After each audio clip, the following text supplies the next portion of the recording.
اصل میں میاں بیوی سے ہی آگے ساری فیملی بنتی ہے. سب سے پہلے دنیا میں حضرت آدم علیہ السلام آئے اور بیوی حوا علیہ السلام آئے. اس کے بعد بچے پیدا ہوتے ہیں, اس کے بعد بہن بھائی سارے رشتے بنتے ہیں. سب سے جو مین ہیرارکی میں جو سب سے ٹاپ کے اوپر رشتہ آتا ہے نا, وہ ہسبینڈ وائف کا آتا ہے. اس کے بعد ہی ساری آگے نسل چلتی ہے اور اسی میں سے سارے رشتے نکلتے ہیں. تو اگر میں اس چیز کو مد نظر رکھوں کہ ہسبینڈ وائف کی بات کریں کہ کس طرح کہ ایک وائف ہے اور اس کا ہسبینڈ ہے, اس کا شوہر ہے, وہ کہتا ہے کہ میں اللہ کے راستے پہ چلنا چاہتا ہوں, میں دو نمبری نہیں کروں گا, میں دھوکہ نہیں دوں گا کسی کے ساتھ, میں جھوٹ نہیں بولوں گا, پوری دنیا کے انسان میرے گھر میں ان کو اپنے بیوی بچوں کی طرح دیکھتا ہوں, میرے اپنی فیملی کے علاوہ باہر کسی کے ساتھ کوئی مسئلہ ہوتا ہے میں اس کی ہیلپ کروں گا, کسی کو میری ضرورت ہے میں اس کو ہیلپ کروں گا, میں نے اپنی پوری زندگی لوگوں کی مدد کے لیے گزار دینی, کوئی مسئلہ نہیں. اگر میرے پاس پیسہ بھی نہیں ہے, میں پوری زندگی ہم اپنی فیملی کو رکھوں گا, مگر میں اللہ کے راستے کو ڈائیورٹ نہیں کروں گا, میں اس سے دائیں بائیں نہیں ہوں گا, میں سود نہیں کھاؤں گا, میں ڈاکہ نہیں ماروں گا, میں قتل نہیں کروں گا, میں زنا نہیں کروں گا, میں شراب نہیں کروں گا, میں کسی کی غیبت نہیں کروں گا,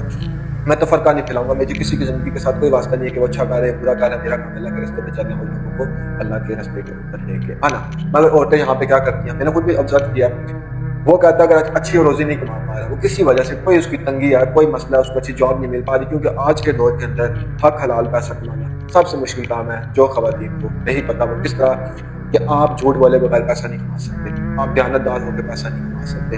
آپ کسی کو فراڈ دیے بغیر پیسہ نہیں کما سکتے, آپ کسی کے نیچے لگے بغیر پیسہ نہیں کما سکتے. آپ نے اپنے باس اپنے سینے کی بات مانی ہے, تب آپ سیلری, تب آپ کمیشن, تب آپ اپنے بزنس سے پیسہ کما سکتے ہیں.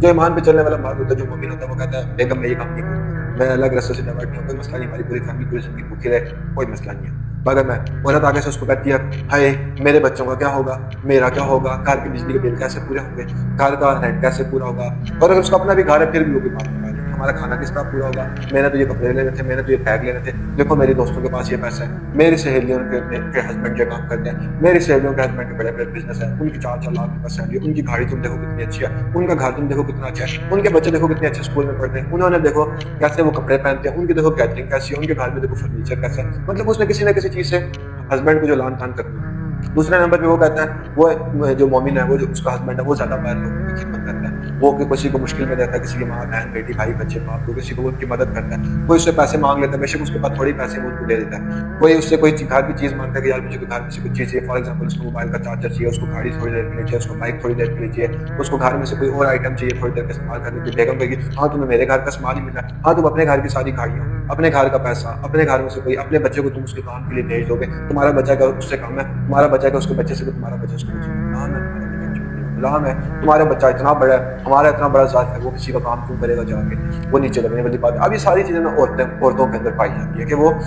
ناشکری کرتی ہیں. اب آپ اس چیز کو مانے نہ مانے, مگر میں گارنٹی سے کہتا ہوں کہ عورتوں نے کبھی صحابیہ کو پڑھنے کی کوشش نہیں کی.